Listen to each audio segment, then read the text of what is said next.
नमस्कार, एक बार फिर से स्वागत है आपका हमारे चैनल पे। दोस्तों, बहुत दिनों से कोई ऐसी अपडेट नहीं आ रही है जिससे कि बहाली का पता चल सके कि वर्तमान स्थिति में कहाँ पे है।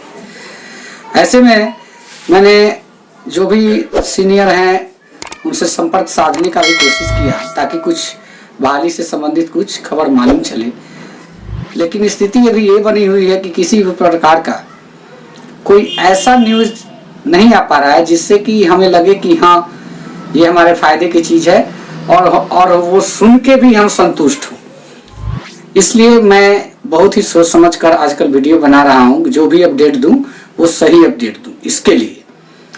तो दोस्तों, आपके कमेंट्स भी आ रहे थे कि वीडियो के नीचे बहुत सारे कमेंट आते हैं। जो पिछले वीडियो जो हमने अब तक डाला है उससे संबंधित बहुत सारे कमेंट्स है कि सर दिसंबर सीटेट का क्या होगा, जनवरी सीटेट का क्या होगा। ऐसे में मैं आप लोगों को ये भी बताना चाहता हूं कि जो वर्तमान स्थिति है, यानी कि कल जो 5 अप्रैल को जो सुनवाई होनी है उसमें ही अभी तक संशय की स्थिति बनी हुई है कि होगी कि नहीं। ये संशय की स्थिति ऐसी बनी हुई है कि मैं इस पर कुछ भी अपडेट आप लोगों को नहीं दे सकता हूं, क्योंकि ऊपर से भी हमें अभी तक कुछ खबरें, कुछ चीज़ें जो है मालूम होती नज़र नहीं आती है। जैसे ही कोई चीज़ें मालूम होती है मैं तुरंत आप लोगों के साथ मुखातिब हो जाऊंगा कि आखिर वो क्या अपडेट है। सुनने में आया है कि कुछ अभ्यर्थी जो है अभी पटना गए हुए हैं और इसी सिलसिले में जो मंत्री हैं, नेतागण हैं, उनसे बातचीत करेंगे ताकि आगे जो हमारा रास्ता है, हमारी जो आवेदन देने की प्रक्रिया जो है उसमें कुछ विकल्प मिल सके। इसके लिए कुछ अभ्यर्थी है जो तत्पर है और मिलने गए हुए भी है। देखिए आगे क्या होता है। जैसे ही कोई खबर आएगी मैं आप लोग को बताऊंगा। और सेकंड चीज की बहाली से संबंधित कुछ लोगों का कहना है कि तुरंत छठे चरण का चुनाव बाद क्या कहते हैं, जो पंचायत की चुनाव होनी है, चुनाव बाद तुरंत छठे चरण का जो है नियोजन पत्र बांटा जाएगा। ऐसे भी कुछ अभ्यर्थियों का कहना है।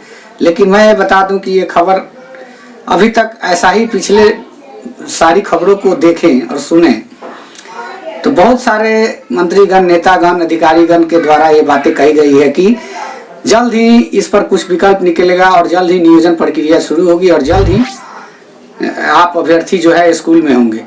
लेकिन जल्द की बात होती है और होती तो कुछ नहीं है। इसलिए इस बात को भी मैं नहीं मान रहा हूं कि हाँ, पंचायत चुनाव के बाद क्या बहाली फिर से दोबारा रीओपन होगी और प्रक्रिया जो है आगे बढ़ेगी, ऐसा मैं नहीं मान रहा हूं।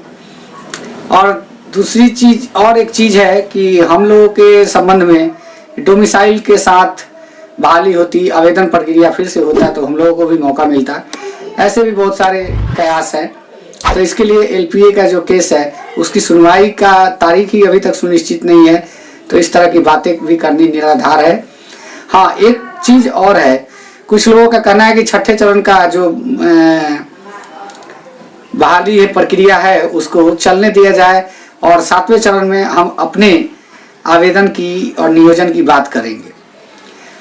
तो ये चीज जो है बहुत हद तक तो सही लग रही है, लेकिन अगर देखा जाए सारी चीजें पिछली चीजों का ही उदाहरण लेके चलती है, तो इस प्रकार से हम ये भी कह सकते हैं कि पिछले रिकॉर्ड को देखा जाए तो छठे चरण की प्रक्रिया जो अभी तक लंबित है वो कितने दिनों से लंबित है। तो इस बात की क्या गारंटी है कि 7वें चरण की जो प्रक्रिया होगी, हो सकता है कि इससे भी ज्यादा टाइम लग जाए। तो इसमें इस चीज को भी मैं फिलहाल नहीं मान रहा हूँ कि नहीं, ऐसा कुछ नहीं है।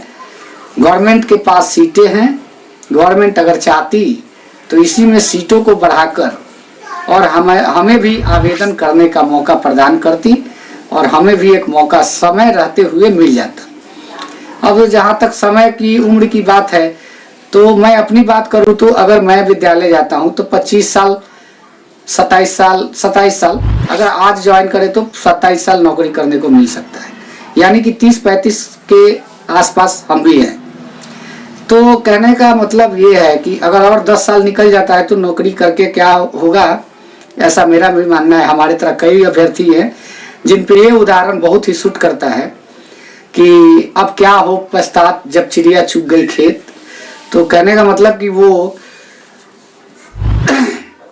समय रहते नहीं हुआ तो आगे चल के इस चीज़ में कहाँ तक कुछ मिलेगा और क्या हासिल होगा। अगर 2-4 साल 10 साल नौकरी करने का ही अवसर प्रदान हो तो उससे क्या हासिल होने वाला है। तो मैं अपने उम्र के अभ्यर्थियों के लिए भी एक बात कहूँगा कि हमारे जितने भी अभ्यर्थीगण साथीगण जो हैं शिक्षक अभ्यर्थी, कृपया आप लोग भी अपनी वैकल्पिक अर्निंग का सोर्स पैदा करें, क्योंकि गवर्नमेंट के भरोसे हमारी नैया पार लगते हुए नहीं दिख रही है। ये चीज़ जो है ये बिल्कुल सच है और इस पर मैं दावे से कह सकता हूँ बहाली तो होगी लेकिन कितने दिनों की होगी, 5 से 10 साल 15 साल, दूसरा कुछ नहीं। क्योंकि अभी 6ठे चरण में मौका मिलेगा कि नहीं इस पर भी संशय बनी हुई है। और 7वें चरण की बात होती है तो 10 साल और पकड़ लीजिए। आप नौकरी कितना दिन करोगे, आपके जो लाइफ सेटल होने की बात है तो लाइफ तहस नहस होने की बात हो जाएगी। तो इसलिए मैं सभी से यही निवेदन करूंगा कि गवर्नमेंट का भरोसा छोड़िए, ये गवर्नमेंट आपको कुछ नहीं देने वाली है, जैसा कि हम भी जानते हैं। अब जो है वैकल्पिक सोर्स ऑफ इनकम का जुगाड़ लगाइए, क्योंकि ये ज़रूरी है। मैं इस पर काम कर रहा हूँ, जल्द ही मैं आप लोग को अपने चैनल के माध्यम भी बताऊंगा कि मैंने क्या खोला। मैंने एक शॉप का प्लान किया ऑलरेडी और उस पर मैं काम कर रहा हूँ और आप लोगों का आशीर्वाद होगा तो मैं ज़रूर उसको ओपन कर पाऊँगा और सोर्स ऑफ इनकम जो है जनरेट कर पाऊँगा। तो इसलिए सभी से यही गुजारिश है कि ये चीज़ जो है अब आपकी पक्की हो गई है कि नौकरी होगी, लेकिन पक्के होने का मतलब ये नहीं है कि आज ही हो जाएगी। आज नहीं होगी, कल भी नहीं होगी, परसों भी नहीं होगी, साल 2 साल तक नहीं होगी, 5 साल तक नहीं होगी। तब आप क्या करोगे? इसलिए समय जो निकल जाता है वो कहा जाता है ना, time and tides don't waits for non. समय और समुद्र की लहर जो है किसी की प्रतीक्षा नहीं करती। ऐसी स्थिति बनी हुई है हमारे और आपके बीच में कि माननीयों को कुछ कहना जेल जाने के बराबर है और नहीं कहते तो अपने घुट के कुंठित होकर मरिए। ये हमारे गवर्नमेंट की स्थिति है। अगर आप किसी से अपनी जो हक मांगते हैं, लड़ाई करते हैं, तो वहाँ पे आप गलत कर रहे हैं, आपको जेल जाना होगा। पेपर में भी इस स्टेटमेंट को आप लोग पढ़े होंगे कि माननीय के बारे में कुछ उल्टा सीधा बोलना, अगर बोले तो जेल की हवा खानी पड़ेगी। तो स्थिति तो ये बनी हुई है। ऐसे में आप किससे क्या उम्मीद रखोगे, आप ही बताइए। इसलिए मैं सभी अपने शिक्षक साथियों से कहना चाहूँगा कि प्लीज बहाली होगी, लेकिन ये तय नहीं है कि कब होगी। जल्द होगी, ये बात हम सुन रहे हैं, आप भी सुन रहे हैं, जल्द होगी। लेकिन कब होगी, वो जल्दी कब आएगी, ये किसी को पता नहीं है। इसलिए आप लोग भी हमारी तरह सोर्स ऑफ इनकम का जुगाड़ लगाइए। धन्यवाद।